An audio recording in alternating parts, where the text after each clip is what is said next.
세상에 떠도는 기묘한 괴담들. 첫 번째 이야기. 종합병원에서 경비로 일할 때 겪었던 일. 저는 알바 천국에서 일자리를 찾아보다가 어느 경비부 안업체에 지원을 했고 돌고 돌아서 인천에 있는 종합병원에서 근무하게 되었습니다. 주로 하는 일은 2시간마다 순찰, 주차 안내, 응급실에서 돌발 상황 발생 시 제지하는 정도였고요. 순찰은 순찰 코스에 중간중간 타임카드를 찍는 손바닥만한 장치가 벽에 달려 있습니다. 거기에 카드를 대면 몇 시 몇 분 몇 초에 이곳에 왔는지 기록이 남는 거죠. 총 20개의 센서가 병원 구석구석 달려 있다는 것은 하기 싫어도 지나가기 싫은 장소도 2시간마다 가야 한다는 거죠. 그리고 제가 일했던 종합병원은 이번 병동실을 제외한 모든 출입문은 오후 6시에서 9시 사이에 순찰을 돌면서 전부 잠그게 되어 있습니다. 사건은 제가 근무한 지도 2달 조금 넘어서였나 밤샘 근무를 하는데 그날따라 정말 어깨에 누가 올라탄 것 마냥 몸이 무겁더라고요. 저는 그렇게 비몽사몽 근무를 쓰고 있었습니다. 새벽 1시쯤 응급실에서 무전기로 갑자기 연락이 왔습니다. 정훈씨 응급실 입구로 좀 와주셔야 할 것 같은데요. 저와 비슷한 일 해보신 분 아시겠지만 응급실에서 깽판 치는 사람들 제지하는 거 진짜 진심으로 꼭지 돌 때 많습니다. 어떻게 후려 갈길 수도 없고. 암튼 저는 누가 또 응급실에서 지랄 피는구나 하고 생각하며 응급실 쪽으로 향해 갔습니다. 간호사 2분과 의사 보조원 1분이 구조원 1분이 저를 보며 무언가를 같이 들어 달라는 겁니다. 그게 뭐였냐면 무언가 두꺼운 반투명 비닐로 가득 씌어져 있었다기보단 칭칭 감겨 있었다고 표현하는 게 더 가까운 것 같습니다. 가까이 다가가기 전까진 그게 무엇인지 몰랐습니다. 저는 좀 꺼림칙했지만 이것도 저의 일이니까 가서 도와주려고 손을 대는 순간 저는 발끝에서 머리끝까지 온몸에 소름이 돌면서 직감했습니다. 시체구나. 알고 보니 30분 전 뺑소니로 봉변을 당하신 할머님이셨습니다. 여튼 들것으로 시체를 옮겨야 하는데 체구가 상당히 작으신 편이어서 4명이면 충분히 들 수 있을 거라 생각했지만 4명이서는 어림도 없더군요. 나중에 2명이 더 오고 나서야 겨우겨우 들것서서 옮길 수 있었습니다. 그리고 나서 저는 다시 순찰 준비를 하러 근무지로 돌아간 후 새벽 2시 저는 순찰을 돌기 시작했습니다. 순찰 도는 내내 그 찝찝한 기분이 사그라지질 않더군요. 그래서인지 그날따라 정적만이 흐르는 한밤중 병원 안에서 혼자 순찰을 돌기가 쉽지 않더라고요. 심박수가 평소보다 높아지기도 했고요. 그렇게 순찰을 돌고 돌면서 17번째 타임카드를 찍으려고 가는 길이었습니다. 정신병동 복도를 지나 코너를 돌아서 잠겨져 있는 문을 열고 몇 발자국 앞으로 걸어 나갔을 때 저는 정말 그 자리에서 얼어붙었습니다. 심장이 정말 아래로 떨어지는 기분이랄까. 식은땀이 나면서 아무런 소리도 아무런 움직임도 취할 수가 없었어요. 제 눈을 다시 한번 의심하고 뭐 할 겨를도 없었지요. 제가 본 것은 20m쯤 앞에서 검은 소복을 입고 머리 다 풀어헤친 할머니가 소름 끼칠 정도로 엄청나게 빠른 걸음으로 비상구 쪽을 향해서 지나가더군요. 제가 본 것이 사람이라 할지라도 분명히 아무도 없어야 했습니다. 제가 위에서 말했듯이 오후 6시에서 9시 사이 순찰을 돌 때 분명히 이번 병동실을 제외한 모든 출입문은 잠고 놨었거든요. 항상 2번, 3번 확인해 왔습니다. 그렇게 한 5분, 10분 제자리에서 아무것도 못하고 얼어있는 상태로 가만히 서 있기만 했습니다. 정말 몸이 안 움직여지더라고요. 그리고 나서 설마 하면서 조심조심 복도를 지나 화장실을 지나서 코너를 조심스럽게 얼굴만 살짝 내밀어서 확인했습니다. 아무도 없더군요. 그리고 속으로 제발 비상구 문이 잠겨있지 않길 바랬지요. 왜냐하면 만약에 문이 잠겨있지 않다면 제가 본 것이 귀신이 아니라 사람일 수도 있었을 테니까요. 근데 지금 생각해보니까 사람이면 그게 뭐가 중요합니까?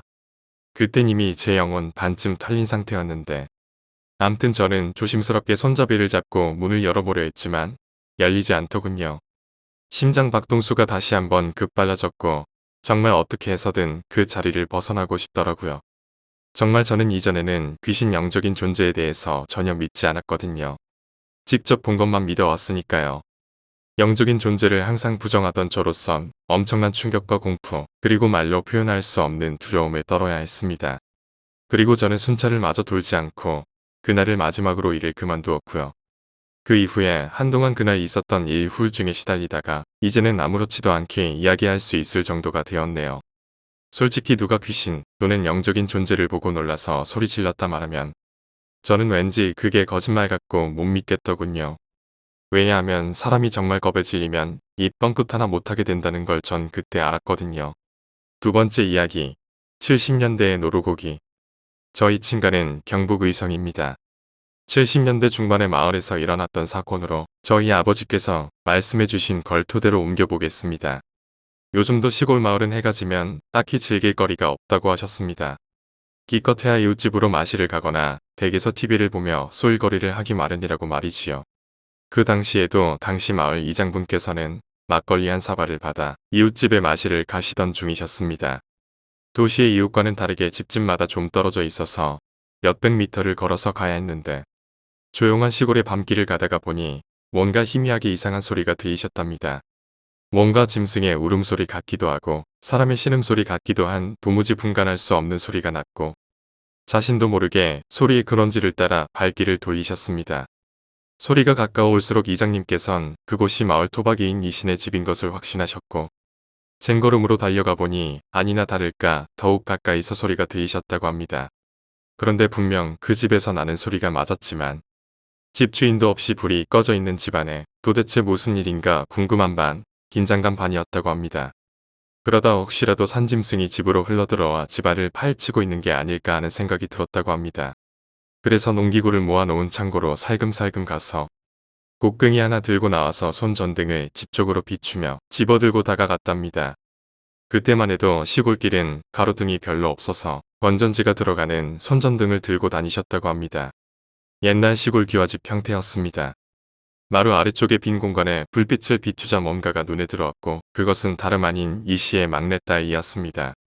너무 놀라서 손전등만 비추며 허겁지겁 달려가니 그 마루 아래에서 막내딸이 배를 움켜쥔 자세로 마치 노루나 산짐승들이 울부짖듯이 울고 있었는데 모습도 짐승이 웅크리고 있는 그것과 똑같았답니다.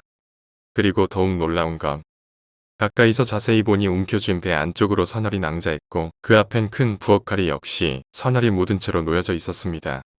그 즉시 이장 어르신은 소리를 고래고래 지르며 집집마다 마을 사람들을 불러 모으셨고 동네 파출소와 의료원에 신고해 일단 병원으로 옮겼습니다. 조용했던 마을이 일순간에 뒤집어졌습니다. 일단 당시 요즘처럼 추석 명절을 앞두고 막내딸만 남겨둔 채 부모와 가족은 집을 비운 상태였기 때문에 가족에게 연락해 병원으로 안내했고 자살 시도였는지 강도였는지 여부를 놓고 경찰에서도 수사를 진행했다고 합니다. 환자가 어느 정도 안정을 되찾고 사건의 정황에 관해 진술했는데 그 진술 내용이 너무나 믿을 수 없을 정도로 현실적이지 못했다고 합니다. 진술 내용인 즉슨 부모님과 동생들이 먼저 이웃 마을인 친지 댁으로 가 계셨고 사건의 당사자는 집안에 남아 뒷정리며 청소를 하고 있었다고 합니다. 마루 바닥을 닦고 있는데 갑자기 주변이 안개가 낀 것처럼 뿌옇고 흐릿하게 변해갔고 쌀이 문 밖으로부터 시커먼 형체가 아른아른거리더니 점점 집 안으로 들어오더랍니다. 그리고 그 물체가 가까워오면서 서서히 분간이 되기 시작했는데 그 형체는 다름 아닌 사람의 모습을 하고 있었고 남자와 여자의 모습이었다고 합니다. 그리고 그 의문의 남녀는 다름 아닌 3년 전 오토바이 사고로 죽은 큰 오빠와 그의 여자친구였습니다. 그러면서 두 사람은 마치 누군가를 크게 비웃듯이 깔깔대며 큰 소리로 웃더니 갑자기 표정을 싹 바꾸고는 엄마 아버지도 아무개도 곧 따라갈 거니까 너무 억울해 말거라. 내년은 죽어야 돼. 죽어야 돼. 하면서 소름 끼치는 비웃음 소리를 연발하며 마루 바닥을 닦던 여동생을 반강제적으로 끌고 갔다고 합니다. 그리고 당사자의 옆에 있던 그 큰 부엌칼도 오빠가 처음부터 들고 있었던 것이었고 실제 수사 중에도 집안의 물건은 아니었다는 결과가 나왔답니다. 아무튼 그렇게 본인의 의도와는 상관없이 어디로 끌려가는지도 모르게 머리채까지 쥐어진 채 끌려갔고 그 뒤로 정신을 잃어 아무것도 기억이 안 났다고 합니다. 정신을 차려보니 병원에 누워 있었고 본인에게 그런 끔찍한 일이 일어난 것조차 인지를 못했다네요. 아무튼 오랜 기간 수사가 진행되었고 사건 당사자와 가족은 조상대대로 살아온 토박이에 마을에서 인심도 좋게 얻어 원한 살만한 일도 없고 외부인이나 강도에 의한 가능성도 희박했기 때문에 당사자의 단순 자살 미수 사건으로 종결되었고 당사자의 진술 내용은 정신착란에 의한 일종의 정신질환으로 분류해 정신과 치료 조치가 내려졌다고 합니다. 사건이 일어난 직후 당사자의 아버지는 마을 사람들과 술자리를 가지며 틈이 날 때마다 내가 그놈의 노루 새끼를 잡아먹는 게 아니었다다 내죄다 내가 죄인이다라며 자책을 했습니다. 알고 보니 사건이 일어나기 몇 주 전 사고 당사자의 아버지 이 씨는 마을 뒷산에 벌초를 하러 갔다가 올무에 걸려 발버둥 치고 있던 노루 한 마리를 발견했다고 합니다. 마침 명절도 다가오고 몸보신도 해야겠다는 마음의 눈치를 살피고 벌초에 사용하려던 낫으로 노루의 복부와 목줄을 내려쳐 숨통을 끊고 집으로 가져와 손질을 했답니다. 그 와중에 노루가 홀몸이 아닌 뱃속에 새끼가 있었다는 사실을 알게 되었고 가족들은 찝찝하고 약물스럽다며 먹지 말라고 했는데 결국 이 씨는 미신이네 뭐네 하면서 그 새끼까지 손질해 온 가족이 나눠 먹었다고 합니다. 그런데 손질하기 전 웅크리고 앉아있던 죽은 노루의 그 모습이 이장이 묘사하던 마루 안에서 괴짐승의 소리를 내며 울부짖고 있었다던 자기 딸의 모습과 일치하던지 몸서리가 쳐지고 죄책감을 많이 느꼈답니다. 이후 이 씨 집안은 마을의 조상대대로 살았던 삶의 터전을 등지고 결국 마을을 떠났다고 합니다. 새끼를 품고 억울하게 죽은 노루가 정말 약물이라 원한을 풀지 못하고 이 씨와 그 가족들을 죽이려고 했던 것일까요? 세 번째 이야기, 지하실의 문. 내 아르바이트 동료 중에는 어두운 분위기의 여자아이가 한 명 있었습니다. 조금 안절부절 못하는 것 같으면서도 과묵한 느낌의 아이입니다. 그다지 정이 가는 타입은 아니라고 생각하고 있었습니다만 나는 그 아이와 둘이서만 근무하는 경우가 많았기 때문에 일이 좀 한가로울 때는 여러 이야기를 나누곤 했습니다. 그렇지만 이야기를 나눠도 신이 나지 않았습니다. 놀라울 정도로 서로 이야기를 나눌 화제가 없었습니다. 취미가 전혀 겹치지 않는 것입니다. 나는 스포츠를 하는 것도 좋아하고 보는 것도 좋아하지만 그녀는 스포츠에 전혀 흥미가 없었습니다. 그녀는 게임을 좋아하지만 나는 비디오 게임에는 전혀 관심이 없습니다. 음악의 취향도 완전히 달랐습니다. 책을 좋아한다는 점은 같았지만 좋아하는 책의 종류가 미묘하게 달랐습니다. 나는 이과이기 때문에 도킨스나 로렌츠의 책을 좋아하지만 그녀는 니체나 사르트르랄까 나에게는 누군지도 모를 사람들의 책을 읽고 있었습니다. 그렇지만 독서는 우리들의 유일한 공통점이었기 때문에 끈질기게 이야기를 나눠봤습니다. 그러자 이야기가 풀리기 시작했습니다. 에도가와 람풀은 좋아해. 아, 나도 좋아하는데. 효유카는 좋아해. 이렇게 슬슬 분위기가 풀려가기 시작했습니다. 무서운 이야기는 좋아하니? 응, 그럭저럭. 나도 좋아하지만 아직 내가 무서운 일을 겪어 본 적은 없어. 나는 한번 굉장히 무서운 일을 겪은 적 있어. 오, 그래. 들려줘. 응, 괜찮지만 귀신 같은 거하곤 상관없고 조금 기분 나쁠지도 몰라. 심술궂은 미소를 띄우며 그녀는 그 이야기를 시작했습니다. 예상대로라고 말하면 실례겠지만 중학교 때 그녀는 지독한 왕따를 당하고 있었다고 합니다. 그러던 어느 날의 밤과 후였습니다. 그녀는 끈질기게 괴롭힘을 가해오는 아이들에게서 도망치기 위해 구교사의 지하실, 즉 구교사의 음악실에 뛰어들었습니다. 상당히 기분 나쁜 곳이었다는 말에 잘도 그런 곳에 갔다고 생각했습니다. 하지만 그녀의 말에 따르면 그런 애매한 두려움보다는 현실적인 공포가 더 컸다는 것 같습니다. 그리고 그녀는 거기에서 또 다른 방으로 통하는 듯한 문을 발견했습니다. 너무 뻔한 이야기 같아서 진짜로 그런 문이 있었던 거야? 라고 장난스럽게 물어보고 싶었습니다. 하지만 뭐랄까 그때 그녀가 소근소근 이야기하는 모습이 묘하게 무서워서 결코 끼어들 수가 없었습니다. 어쨌거나 이야기로 돌아가자면 그녀는 흥미가 담겨 그 문을 열었다고 합니다. 열쇠는 잠겨 있지 않았습니다. 그리고 문 너머 저편에는 지하로 더 내려가는 계단이 있었습니다. 그녀는 문을 활짝 열어놓고 그 계단으로 내려갔다고 합니다. 그러나 계단을 내려가던 도중 문이 쾅 닫혔습니다. 그녀는 깜짝 놀라 계단에서 굴러 떨어질 뻔했지만 어떻게든 버티고 중간 정도까지 내려갔던 계단을 급히 올라갔습니다. 하지만 문을 아무리 당겨봐도 꿈쩍도 하지 않았습니다. 시험 삼아 밀어봤지만 마찬가지였습니다. 그녀는 자신을 괴롭히기 위해 쫓아온 아이들의 소행이라고 생각했기 때문에 문을 마구 두드리며 소리쳤다고 합니다. 그만둬. 나가게 해줘. 왜 이런 짓을 하는 거야. 열어줘. 평소라면 문 건너편에서 욕설이나 상스러운 말이 날아왔을 텐데 어째서인지 그때는 문 저편에서 아무런 소리도 들리지 않았다고 합니다. 그 문은 금속으로 만들어진 두터운 문이었기 때문에 맞은편의 소리가 들리지 않는 것이라고 그녀는 생각했습니다. 그렇지만 몸은 정반대로 와들와들 떨려오고 식은땀이 옆구리를 주르륵 흘러갑니다. 아이들의 괴롭힘이라면 어쨌거나 나중에는 나오게 해준다. 그렇지만 이게 만약 무엇인가에 의해 멋대로 다친 것이라면, 그리고 만약 아무에게도 발견되지 못한다면 이라는 생각이 들기 시작했답니다. 문 건너편은 지하실이라고는 해도 반지하였기 때문에 창문이 있었습니다. 그저 어둑어둑한 정도였지만 이 방에는 전혀 빛이 들어오지 않아 컴컴한 어둠만이 가득했습니다. 그 어둠이 또 그녀의 불안을 증폭시켰습니다. 그녀는 필사적으로 문을 치며 큰 소리로 외쳤습니다. 그렇지만 밖에서는 아무런 반응도 없습니다. 그녀는 잠시 동안 쓸데없는 노력을 하다가 계단을 내려가 지하실의 밑바닥에 앉았습니다. 그러자 마음이 조금 안정되어 어떻게든 여기서 탈출할 방법을 생각하게 되었습니다. 그녀는 문득 생각해냈습니다. 문은 안쪽에서 잠그는 것이다. 안쪽에서 열 수 없을 리는 없다. 밖에서 열지 못한다면 약간 곤란한 수준에서 그치겠지만 지금처럼 안에서 열 수 없다면 그것은 생사와 관련된 일이다. 학교에서 그렇게 위험한 방을 만들어 뒀을 리 없다.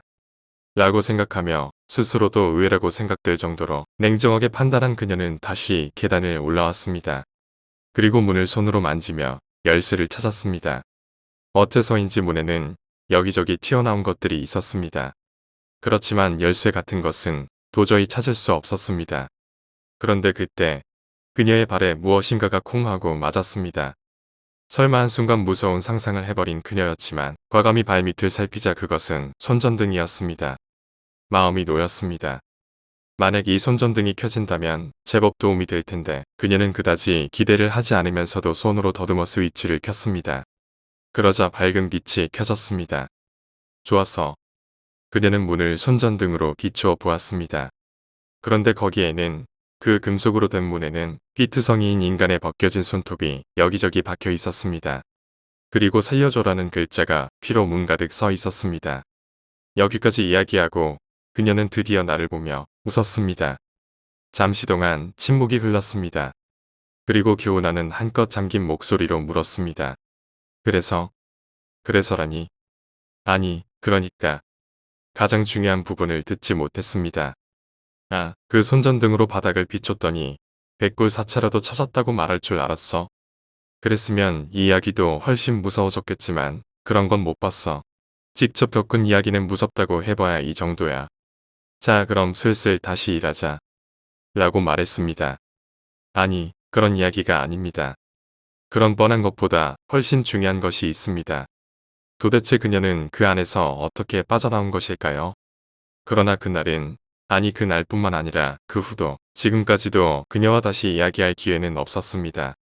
그녀는 그날을 마지막으로 아무 인사도 하지 않고 그 아르바이트를 그만둬 버린 것입니다. 아직도 그녀가 해준 이야기는 내 머릿속에 남아 가끔씩 의문을 떨쳐버리지 못하게 합니다. 네 번째 이야기, 손톱. 평일에는 기숙사에서 지내고 주말이 되면 본가로 올라가곤 한데요. 개강하기 전 방학의 마지막 주말을 맞아 집으로 갔습니다. 약속이 있어서 밤 10시쯤 도착했던 걸로 기억합니다. 도착하자마자 제가 온 것을 알아차린 저희 집 강아지가 달려와서 앵기고 한참 동안 반갑다고 달려드는 것을 진정시키고 부모님께도 왔다고 인사를 드렸습니다. 부모님께서 기숙사 생활을 한다고 집에만 오면 못 해주셔서 안절부절 하십니다. 야참으로 쫄면을 해주셔서 맛있게 먹었더랬죠. 그렇게 부모님과 동생과 함께 안방에서 이런저런 얘기를 하다가 너무 피곤해서 언제 잤는지도 모르게 잠이 들었습니다. 꿈을 꾼다는 건 깊게 잠들지 못하는 거란 말을 들었는데 제가 평소에 꿈을 자주 꾸는 편입니다. 한 내용일 때도 있고 여러 가지 내용의 꿈을 꿀 때도 있고요. 그날 또한 꿈을 꾸었는데 내용이 심히 좋지 않았습니다. 제가 주로 악몽을 꾸면 겪는 패턴이 있습니다. 첫 번째 패턴은 주위 배경이 제가 다녔던 학교나 아니면 전에 살았던 집이 배경으로 나오는데 주로 무언가에게 쫓기는 꿈을 꿉니다. 사실 그게 무엇인지 기억난 적은 없지만 꿈에선 굉장히 다급하고 공포에 질려서 도망가는데 다리는 물에서 걷는 것처럼 무겁기만 하고 무언가는 미치광이처럼 웃으면서 점점 가까워지다가 제가 잡히려고 하는 순간 꿈에서 깹니다. 두 번째 패턴은 마찬가지로 전에 살았던 집이나 시골이 배경으로 나옵니다. 살았던지 적어도 10년이 넘거나 가본 지 몇 년이 넘는 시골을 꿈인지라 이상하게 생각하지 못하고 여기저기 둘러보노라면 이상하게도 사람은 한 명도 보이지 않습니다. 아니 생물체가 보이지 않는다고 하는 편이 낫겠군요. 아무튼 오랜만에 보는 장소를 둘러보면서 문을 열게 되면 항상 인형이 하나씩 있습니다. 인형이 사람 모양일 수도 있고 동물 모양일 수도 있는데 문을 열고 방 안에 있는 인형을 쓱 쳐다보노라면 언제나 위화감을 느꼈습니다. 찜찜한 기분에 뒤돌아서 방문을 닫고 나오려고 하는 순간 절 차갑게 노려보고 있는 인형과 눈을 마주하게 됩니다. 그 순간부터는 말을 하고 싶어도 말이 나오지 않고 몸이 굳어버려서 계속해서 말을 하려는 제 입에서는 으아으아 하는 신음소리만 나옵니다. 그렇게 굳어버린 저를 비웃듯 인형은 한 발 그리고 또 한 발 천천히 제게로 걸어옵니다. 그냥 걸어온 것도 소름이 끼치는데 제가 정말 생각하기 싫은 것은 인형이 눈알을 빙글빙글 돌리면서 운다는 겁니다. 몸은 움직여지지 않고 목소리도 나오지 않다가 이 또한 인형이 제게로 닿을 때가 되면 갑자기 경직이 풀리는 느낌이 나면서 꿈에서 깨게 되더군요. 이런 악몽들을 주로 꾸는 편인데 그날은 뭔가 달랐습니다. 그날의 꿈에 저는 어떤 연구실처럼 보이는 곳에 있었습니다. 투명한 유리벽이 보이는 차가운 느낌이 드는 하늘색 바탕의 방이었습니다. 마치 제가 실험체 비슷한 느낌이었는데요. 자세히 기억은 나지 않지만 20분을 카운트하고 그 20분이 지나면 제 온몸이 터져서 죽는다는 사실을 제가 인지하고 있는 이상한 꿈이었습니다. 앞에 보이는 전광판에는 1초 단위로 빠르게 내려가기 시작했습니다. 두려웠습니다. 제 온몸이 터져서 산산조각이 나는 것을 상상하는데 그 상상이 굉장히 사실적인 느낌으로 다가와서 너무나 공포스러웠습니다. 전광판의 숫자를 보며 멍하니 있다가 얼마 남지 않은 시간에 공포에 질려서 몸을 떨고 있던 그때 펑 하는 소리와 함께 불이 나갔습니다. 전체가 깜깜해져 앞을 볼 수 없는 실험실인데도 제 앞에 있는 그 빌어먹을 전광판은 계속해서 숫자가 내려가더군요. 30초 정도 남았었던 것 같습니다. 갑자기 여기저기서 비명소리가 나기 시작했습니다. 굉장히 크고 끔찍한 소리들이라 선명하게 기억이 납니다. 살아있는 사람을 찢어버리면 그런 소리가 나지 않을까 싶습니다. 멀리서 들리던 비명소리들이 점점 가까워지고 전광판의 숫자도 얼마 남지 않았던 그때 깜깜해진 유리벽에 뭔가가 부딪혀 부서지는 소리와 함께 뭔가가 제 방으로 들어왔습니다. 그건 마치 어떻게 설명해야 할까요? 관절은 모조리 뒤틀린 채 온몸을 심하게 삐걱거리는 이상한 것이 제 앞에 서 있었습니다. 관절이 삐걱삐걱하는 소리가 들리는데 사람이 너무 놀라면 오히려 아무 반응도 못한다는 사실을 다시 한번 깨달았습니다. 깜깜한 방인데도 그 광경은 선명하게 보였습니다. 제가 미처 반응하기도 전에 그것은 괴성을 지르며 제게 미친 듯이 달려들었고 그 모습을 보며 멍하니 서 있던 전 무의식적으로 전광판을 쳐다보았는데 그 바뀌는 숫자를 보며 꿈에서 깼습니다. 주위가 깜깜했습니다.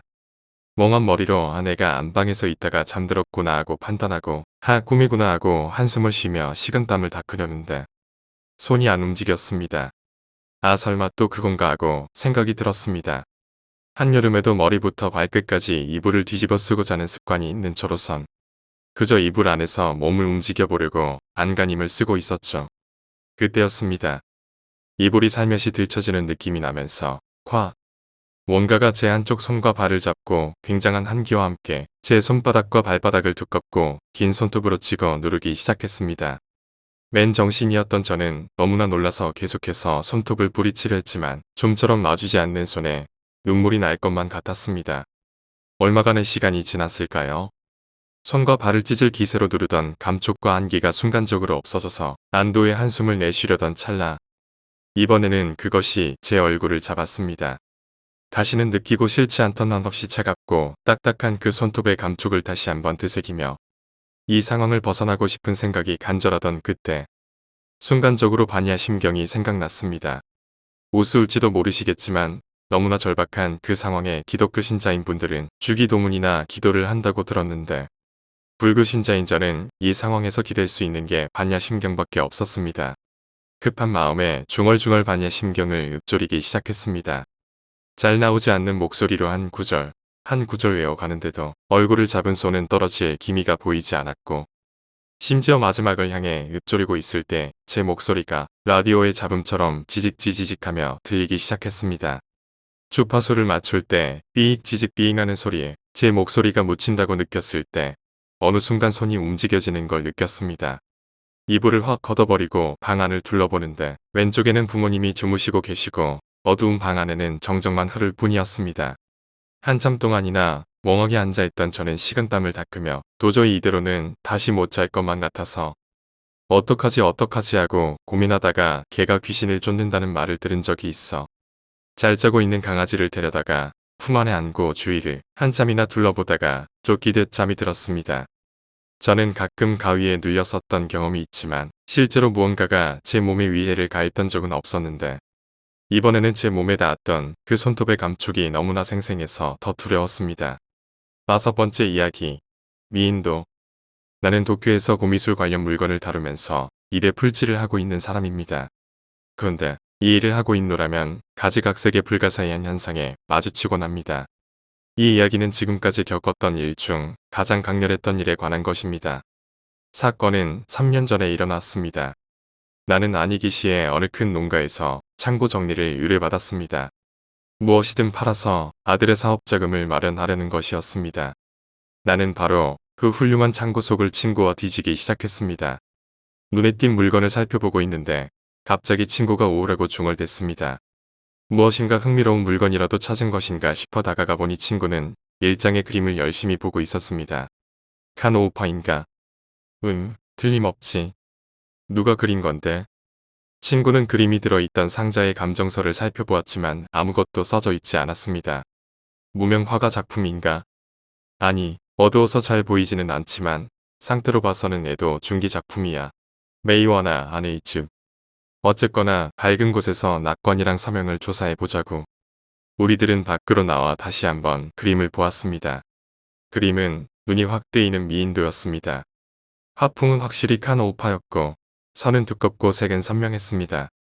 그러나 그림 어디에도 서명 같은 것은 보이지 않았습니다. 무명이라지만 이건 훌륭한 그림이야. 빨리 돌아가서 조사해보자. 우리는 의견을 합치고 주인에게 돈을 지불한 다음 다른 2개의 잡동사니와 함께 그 그림을 가지고 돌아왔습니다. 그 후 그 그림이 초래할 불행은 생각조차 못하고 말이죠. 이나기에서 돌아오는 길에 우리는 차 안에서 그림에 관해 이것저것 이야기를 나눴습니다. 카노우파는 애도 화단에서도 보수파로 알려져 있습니다. 작품의 대상은 대부분 풍경이나 동물, 정물이지요. 그러나 애도 문화의 본류가 사무라이에서 상인들에게로 옮겨감에 따라 그림의 대상도 배우나 미인, 귀신 등으로 변해갑니다. 그것이 바로 우키요의 문화라는 것이죠. 그러나 카노우파는 그런 변화에 순응하지 않았습니다. 그렇지만 카노우파의 화풍을 따른 화가 중에도 그런 격식을 싫어한 나머지 야인으로 살아간 젊은 화가들이 많았다고 합니다. 만약 그렇다면 이 그림에 작가의 이름이 없는 것도 이해할 수 있는 일이죠. 혹시 영국산일지도 몰라. 에이, 설마 그럴 리가. 그렇게 떠들면서 가고 있는데 문득 창밖으로 시선을 돌리니 평소와는 전혀 다른 광경이 눈에 들어왔습니다. 우리들은 어째서인지 후키가와 부근을 달리고 있었던 것입니다. 나는 놀라서 친구에게 물었습니다. 너 외원에서 고속도로 빠진 거 맞아? 응, 왜 이런 곳에 있는 거지? 친구도 고개를 갸웃거릴 뿐이었습니다. 외원에서 고속도로를 나온 것은 기억하고 있었습니다. 단지 5분 정도 사이에 후키가와에 와 있던 것입니다. 우리는 여우에 홀린 것 같다고 생각하며 차를 가게가 있는 미나모토구로 향했습니다. 가게에 돌아온 우리는 다시 그 미인도를 살펴보았습니다. 그림에는 여자가 한쪽 무릎을 세운 채 단정하지 못하게 앉아있는 모습이 그려져 있었습니다. 여자는 하급 유려인 듯 했습니다. 흐트러진 머리에 비녀가 1개, 빗이 1개 있었고 풀린 머리는 윤기가 납니다. 마루 된 옷은 세밀한 세로줄 무늬에 나팔꽃이 그려져 있었습니다. 옷을 걸쳐 입고 허리띠를 수수하게 허리에 감고 있는 모습은 여름의 정사를 끝마친 후를 그린 듯 했습니다. 옷자락이 흐트러져 새하얀 널떡다리가 보입니다. 마치 그 안에 비밀스러운 곳마저 보일 것 같았습니다. 여자는 옆으로 얼굴을 가리고 있어 입가는 보이지 않았습니다.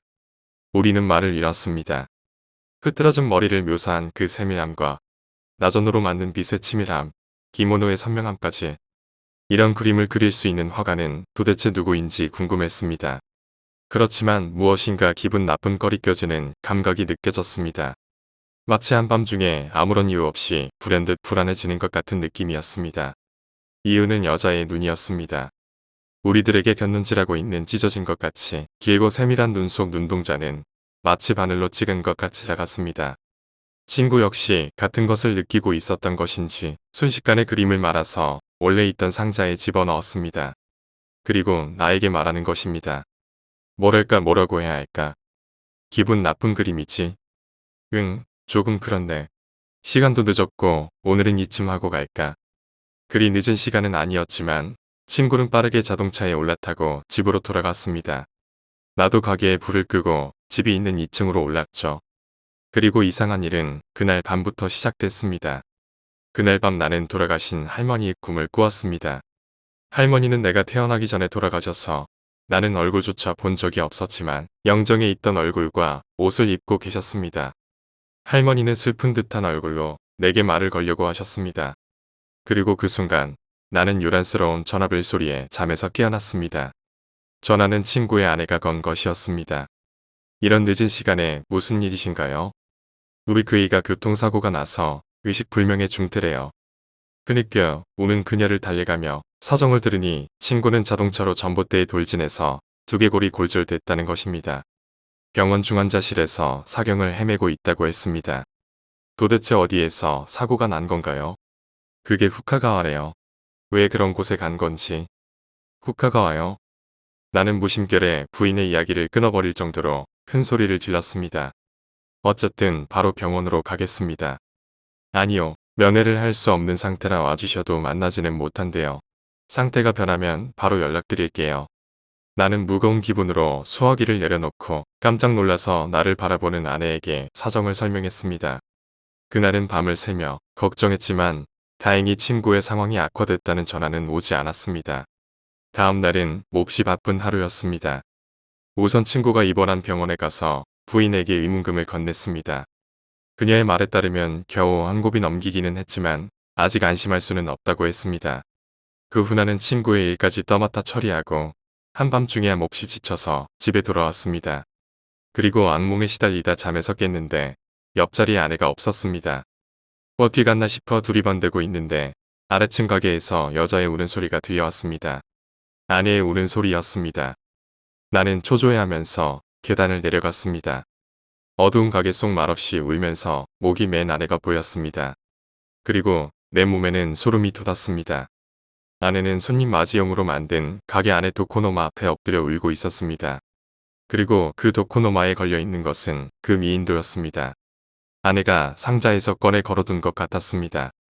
나는 멍하니 걸어가 아내의 곁에 가서 어깨를 살짝 감싸 안았습니다. 무슨 일이야? 아내는 흐느껴 울며 내 손을 밀어버리고 더 큰 소리로 울기 시작했습니다. 나는 그런 아내의 어깨를 껴안으며 걸려있는 그림을 내렸습니다. 울부짖고 있던 아내는 내가 그림을 내린 순간 갑자기 축 늘어지며 잠들었습니다. 믿을 수 없을 정도로 온화한 숨조이였습니다. 다음날 아내에게 무슨 일이었냐고 물었지만 아내는 어제 일을 전혀 기억하고 있지 않았습니다. 다행히 친구의 상태는 양호해졌지만 아내의 이상한 행동은 그 다음날에도 이어졌습니다. 그림을 꺼내놓고 우는 것입니다. 딸마저 그것을 알아차려 셋이 함께 잠을 잤지만 아내는 어김없이 울고 있었습니다. 대학병원에 가니 아내는 뇌종양이라는 진단을 받았습니다. 막막한 마음뿐이었습니다. 그런데 아내를 병원에 입원시키고 돌아온 날 밤 꿈에 이상한 일이 일어났습니다. 꿈속에 내가 그간 애증지어왔던 도자기가 사람의 모습으로 나타난 것입니다. 그리고는 내게 말했습니다. 당신이 찾아온 미인도는 애군이 가득한 물건입니다. 후카가와에 가져가서 태우세요. 그렇지 않으면 당신 주변에 계속 안 좋은 일이 일어날 겁니다. 평소라면 그런 꿈은 신경도 쓰지 않았겠지만 친구가 다치고 아내가 입원한 이상 장난으로 생각할 수는 없었습니다. 결국 나는 그 그림을 후카가와에서 조각하고 공양했습니다. 다행히 그 이후 친구는 완쾌했고 아내의 뇌수술도 안전히 끝나 모두 건강해졌습니다. 하지만 지금 생각해도 아내가 그 그림을 꺼내놓고 울던 이유는 도저히 알 수 없습니다. 그 그림에는 화가 나 여자의 한이 서려 있던 것일까요? 신비로울 정도로 잘 그려졌던 그 그림이 지금도 가끔 떠오르곤 합니다.